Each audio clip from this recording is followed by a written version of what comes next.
Olá, irmãos, graça e paz do Senhor Jesus. Mais uma terça-feira da palavra que a gente tem a oportunidade de juntos meditarmos na preciosa palavra de Deus. Quero convidar você nessa noite a fechar os olhos e vamos juntos orar, pedindo a Deus que ilumine a nossa mente e aqueça o nosso coração com sua palavra. Amém? Pai, obrigado por mais uma oportunidade que o Senhor nos dá de juntos meditarmos na tua fiel palavra. Senhor, queremos ser e precisamos ser edificados por Ti nessa noite. Fale conosco, visita cada lar, cada casa, cada irmão, tocando em nosso coração e falando profundamente conosco nesse momento. Assim oramos ao Senhor em o nome de Jesus. Amém e amém.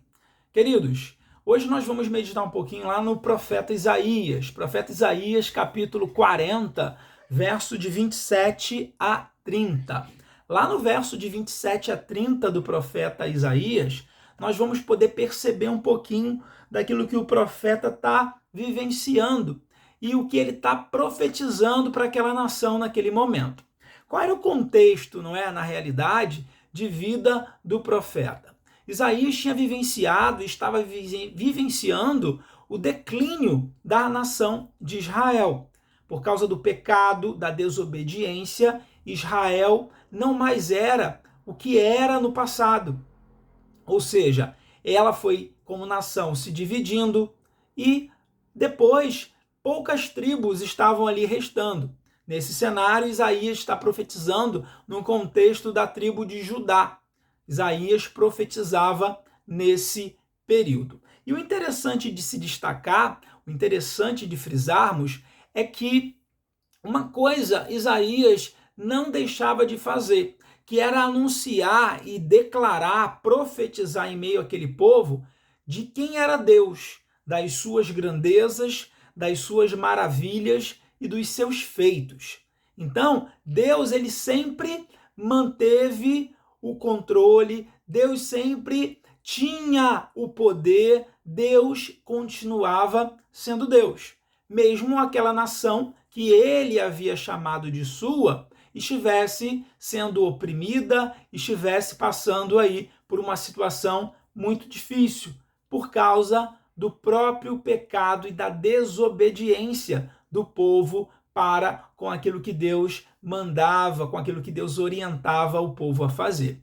Então, o interessante é que Isaías, no verso 27, ele vai profetizar, não é, reproduzindo algo que o próprio povo tinha nos seus lábios, na sua vida cotidiana. Ou seja, ele vai falar: por que dizes, ó Jacó, e falas, ó Israel, que o seu caminho está escondido diante de Deus? Então o povo de Israel pensava que por estar sendo oprimido, Deus não estava olhando para eles. Mas a gente tem a certeza e pode sempre saber, meus irmãos, que Deus sempre está olhando. Deus sempre está vendo tudo. Deus nunca fica de fora. Deus nunca deixa de saber aquilo que está acontecendo. Deus, ele sabe de tudo.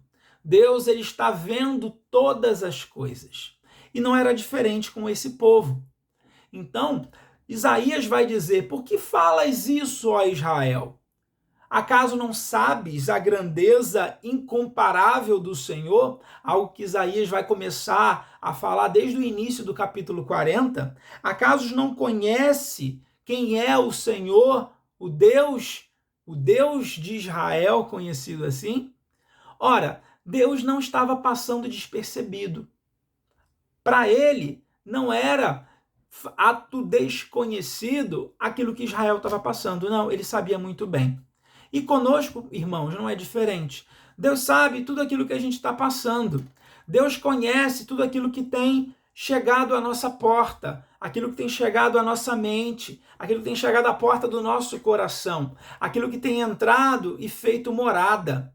Os pensamentos, os desejos, aquilo que devagarzinho vai chegando e vai se apropriando dos nossos sentimentos, dos nossos desejos, das nossas vontades, contaminando o nosso ser. Deus, ele está vendo tudo isso. Só que, de fato, Deus, ele não gostaria que fosse assim na nossa vida. Ele nos dá uma oportunidade de obedecer seus mandamentos, obedecer sua palavra e então sermos renovados por ele. E o próprio Isaías vai falar isso para o povo. Veja o que ele fala no verso 28. Não sabes, não ouviste que o eterno Criador, ele não se cansa nem se fatiga? Que o seu entendimento é insondável? O que Isaías está falando aqui? Ele está falando e respondendo o próprio questionamento do povo que ele reproduziu. Que Deus, ele está vendo todas as coisas. Deus está olhando tudo. Irmãos, Deus está vendo cada um de nossos relacionamentos. Deus está vendo cada uma de nossas atitudes. Deus sonda o nosso pensamento e sonda o nosso coração. Ele sabe de tudo. E certamente ele nos recompensará de acordo com o nosso procedimento. Querido, Deus vai te recompensar de acordo com a sua obediência, de acordo com a sua intimidade com ele. Isaías vai dizer para o povo aqui que Deus é aquele que renova forças, que Deus é aquele que traz o vigor de volta. E nessa noite eu digo mesmo para você, igreja, Deus é aquele que traz de volta o seu vigor, a sua força, a sua esperança, a sua expectativa, a sua confiança. É ele que faz de novo você voltar a sonhar.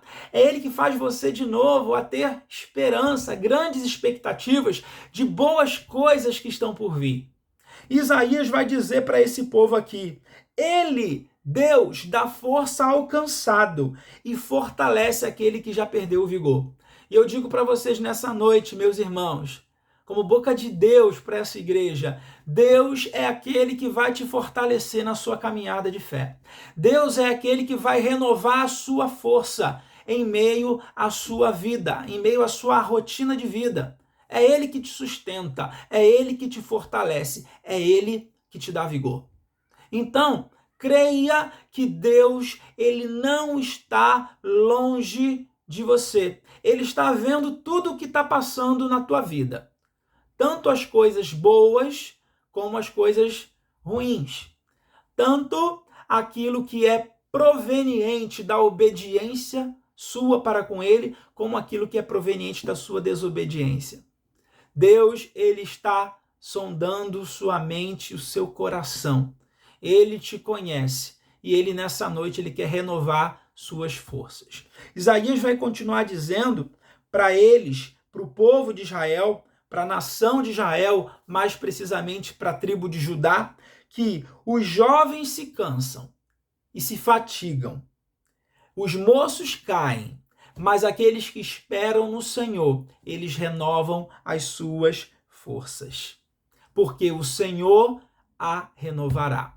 Querido, aqueles que são jovens, que têm o dito vigor da saúde física, eles se cansam. Então aqui Isaías quer fazer uma comparação dizendo que não adianta nada ter vigor físico se nós não temos o renovo dado pelo Espírito Santo na nossa vida. O vigor físico é bom, é necessário, é importante, mas para o cristão viver em constante novidade de vida, ele precisa de renovação espiritual. E nessa noite eu vou e quero frisar para a tua vida, nós precisamos ser renovados pelo Senhor dia após dia, para que então possamos olhar para a sua palavra, obedecer a sua palavra e viver cumprindo aquilo que ele determinou para que cumpramos. Para que sejamos aqueles que ele deseja que sejamos. Meu irmão e minha irmã, nessa noite o Senhor ele pode renovar a sua força. Nessa noite o Senhor pode renovar a sua esperança. Nessa noite o nosso Deus pode fortalecer a tua vida.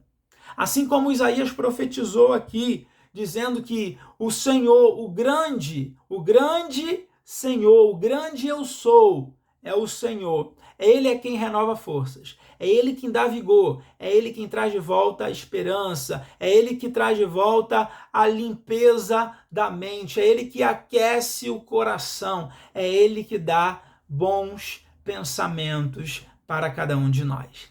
Esse é o nosso Deus, esse é o nosso Senhor. E no final, no verso 31, Isaías vai dizer que aqueles que esperam no Senhor renovarão suas forças, subirão com asas como águias, correrão e não se cansarão, caminharão, andarão, né? E não se fatigarão.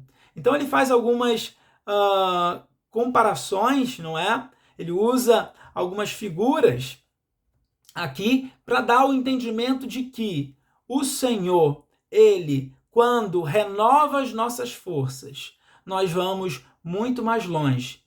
Nós vamos tão longe que podemos até dizer que voamos.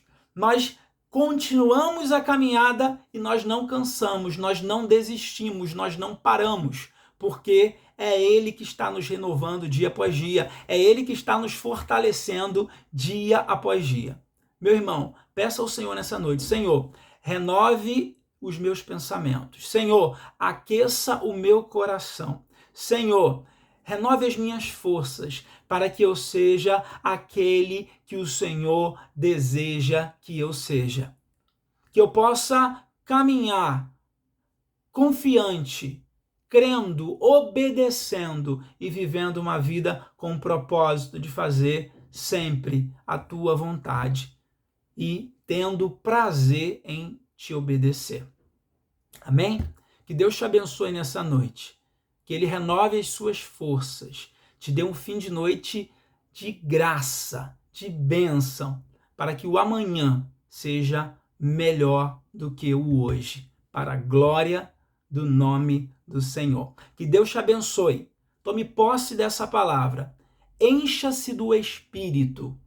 Busque o Senhor e continue orando e consagrando a sua vida a Deus. Um abraço. Deus te abençoe. Tchau, tchau.